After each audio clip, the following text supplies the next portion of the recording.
Olá a todos e a todas, eu me chamo Silmara, sou aluna do primeiro semestre do curso de Bacharelado em Desenvolvimento Rural e estaremos apresentando o nosso podcast sobre o desenvolvimento na Amazônia, com base na obra da professora Violeta Loureiro.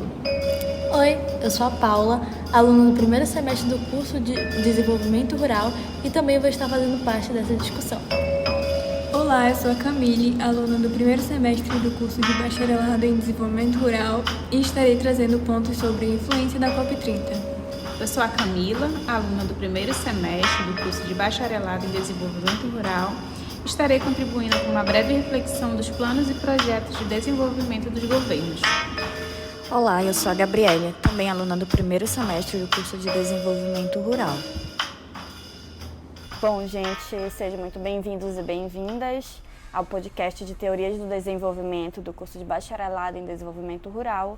Hoje estamos conversando com a professora Violeta Loureiro, pesquisadora, cientista social, e vamos conversar um pouco sobre o livro Caminhos e Descaminhos da Amazônia em Busca do Desenvolvimento, volume 1, Acertos, Erros e Possibilidades. Professora Violeta, você traz uma constatação no texto: a Amazônia tem sido sempre mais rentável e, por isso, mais útil economicamente à metrópole no passado colonial e hoje à federação do que elas têm sido para a região. Poderia explicar em que momento e como chegou a você a percepção do termo Amazônia como colônia do Brasil? Na verdade, eu sempre me interessei pela história da Amazônia, né? E eu verifiquei que havia verdadeiros absurdos que os governos cometeram com relação à Amazônia, como, por exemplo, no caso do Amapá, em que aquela empresa Icome, uma estrangeira, uma empresa de fora do Brasil, recebeu do governo federal a autorização para explorar o manganês do Amapá a $1 a tonelada de manganês por 50 anos, sem qualquer retribuição. A retribuição que devia haver é o seguinte: 5% do que fosse de lucro da empresa, apenas 5%, ela deveria investir no Amapá. O que ela fez foi investir na usina de diesel para gerar luz para a própria empresa, a estrada de ferro para conduzir o manganês para a própria empresa, e depois de 50 anos nada ficou para o estado do Amapá, a não ser um imenso buraco, né, que traz inúmeros problemas ambientais para o estado do Amapá.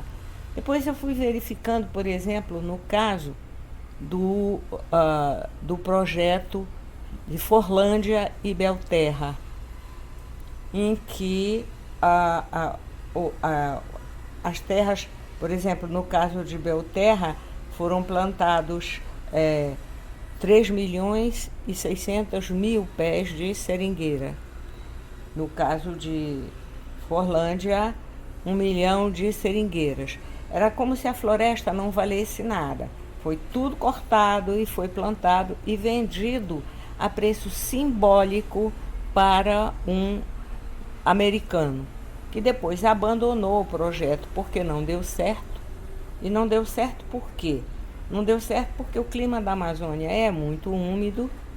Agora está ficando um pouco mais seco por causa das queimadas, do efeito estufa, das transformações climáticas. Mas era muito úmido, então muito sujeito a pragas. E isso deu a fusariose, o mal das folhas nas seringueiras.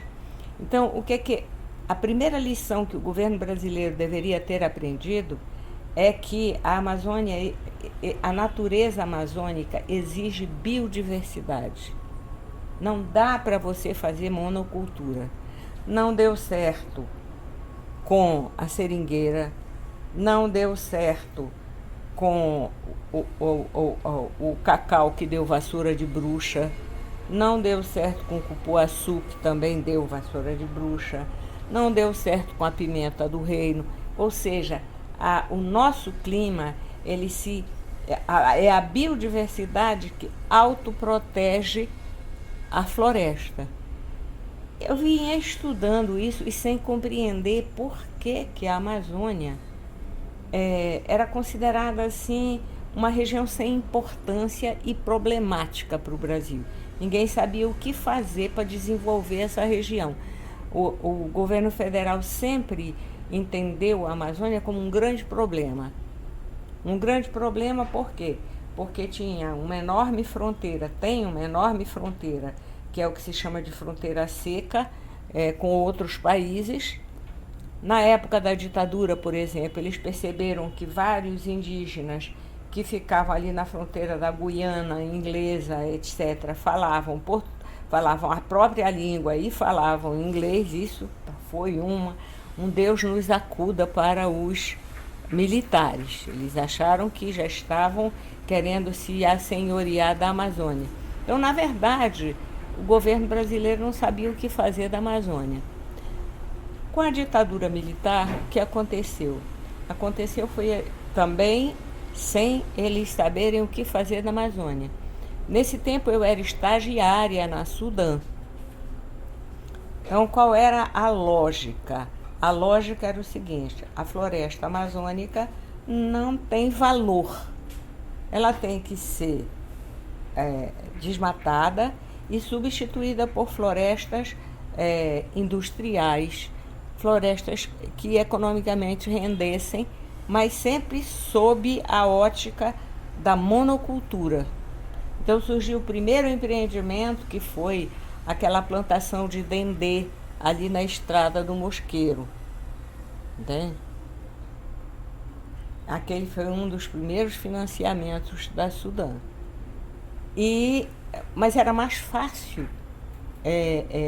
botar o gado em cima da... Então, o que é que se fazia na época? No início da ditadura militar, nem sequer se vendia madeira. Se botava fogo na floresta, né? Aí o INCRA dava um atestado, olhem só. Depois que você desmatava tudo e semeava o capim, que o capim era semeado de avião, o INCRA dava um certificado de trabalho incorporado. Ou seja, já tinha havido trabalho. O trabalho era destruir a floresta, que era uma floresta que não valia nada. Nós tínhamos que imitar o modelo americano, o modelo europeu. Só que eles não atentaram para o fato de que os nossos solos são completamente diferentes. E é importante, né, esse ponto de que o governo ainda vê a Amazônia como uma região atrasada e por isso se acham no direito de usar ela como colônia, onde eles só exploram, só obtraem as matérias-primas que eles precisam, onde eles vendem pedaços para quitar dívidas, né? É como eles eles acham que a Amazônia como é usada a referência, né? O quintal do mundo, o quintal da casa de todo mundo, onde todo mundo pode possuir um pedacinho ou pode só chegar e devastar e deixar. Então, a primeira compreensão que eu tive da Amazônia era que a Amazônia era um problema para o governo federal, entende? Para todos os governos, que os governos não sabiam o que fazer da Amazônia, né? Mas de vez em quando descobriam que a Amazônia poderia salvar os cofres públicos. Foi o que aconteceu na época da borracha, em que o PIB da Amazônia era maior do que o PIB do resto do Brasil. Foi o que aconteceu em Serra Pelada, que o ministro Delfim Neto dizia que ia quitar toda a dívida nacional com o ouro de Serra Pelada. Entende? Aí eu já comecei a compreender. Ora é um problema, mas ora é a salvaguarda para os recursos federais. Muitos vieram, né, simplesmente porque essas muitas vantagens oferecidas tornavam viáveis os projetos empresariais. Além dos projetos governamentais, vieram por conta própria. Os empresários modernos de vários setores, né, os grileiros, os empresários do agronegócio, os exploradores de garimpos, madeireiros e muitos outros. Uns e outros de forma legal ou clandestina, que se dedicavam às atividades não sustentáveis, né, e geraram um fácil enriquecimento como exploração de minérios e implementação de processo siderúrgico. Vemos que esse modelo de políticas públicas desenvolvimentistas, sem qualquer responsabilidade com as questões ambientais e sociais, gera imensas distorções e equívocos sobre a região, sem pensar nas particularidades regionais, levando em consideração a biodiversidade da Amazônia. E, assim, é importante refletir sobre os fatores que dificultam a implementação de projetos socioeconômicos na Amazônia, considerando aspectos como infraestrutura limitada, desafios logísticos, falta de integração regional, interesses políticos e econômicos externos. Aí eu compreendi que a proposta dos governos federais, tanto faz seja mais de esquerda, mais de direita, mais de centro, era a Amazônia servir ao Brasil. Nunca a Amazônia foi pensada como uma região em si. Nada disso foi distribuído como renda. Professora, ao ouvirmos sua proposta de desenvolvimentos alternativos e pensar sobre a formação histórica da Amazônia e os seus modelos desenvolvimentistas, a gente pode perceber que elas nos faz refletir profundamente a relação com o território. Um exemplo desses é a sua proposta de parar com o modelo de monocultivo, e investir em práticas como a agroecologia, que não é apenas uma escolha técnica, mas sim um gesto político e cultural que reconhece justamente a diversidade das florestas e de seus povos, com base para um futuro mais sustentável.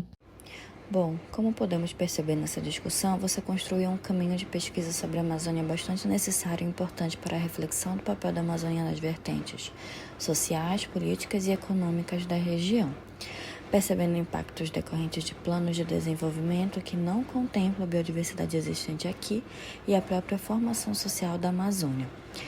Várias são as distorções feitas sobre o desenvolvimento e pensar a Amazônia como colônia do Brasil, através da sua perspectiva, levando em consideração essa dependência que gera toda a exploração e venda de nossas commodities para a industrialização no exterior, sem deixar os estados usufruírem economicamente e, mais ainda, por conta das decisões dos órgãos que julgam e aprovam projetos na Amazônia, que são os órgãos federais, pois a decisão deles não leva em consideração a opinião da população e assim acaba por provocar essas formas de desenvolver que não cabe para a Amazônia, mas cabe para o bolso do governo brasileiro.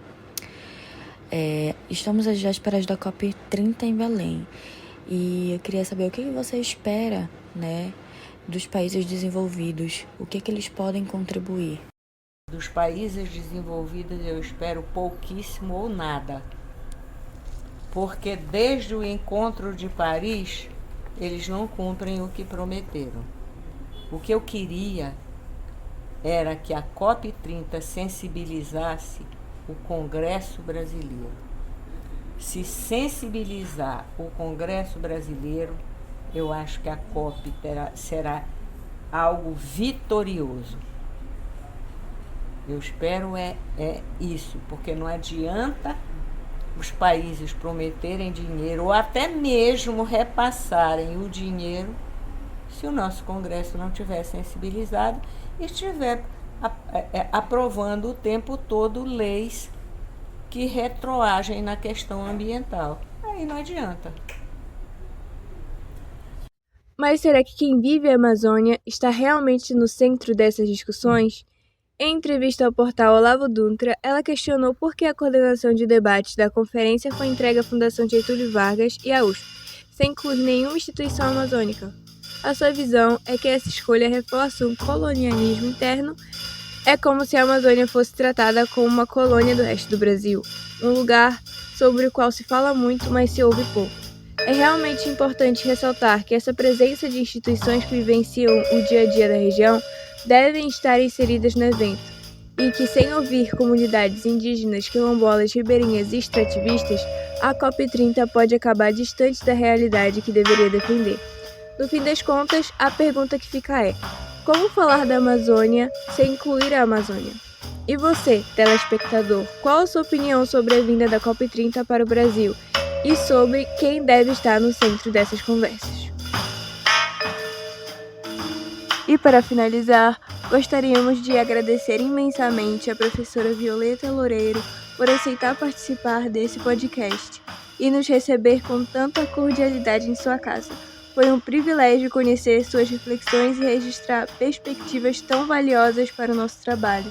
Essa troca contribuiu de forma significativa para a nossa atividade acadêmica e ampliou a nossa compreensão sobre a Amazônia e a relevância de escutar quem dedica a vida a estudá-la e defendê-la.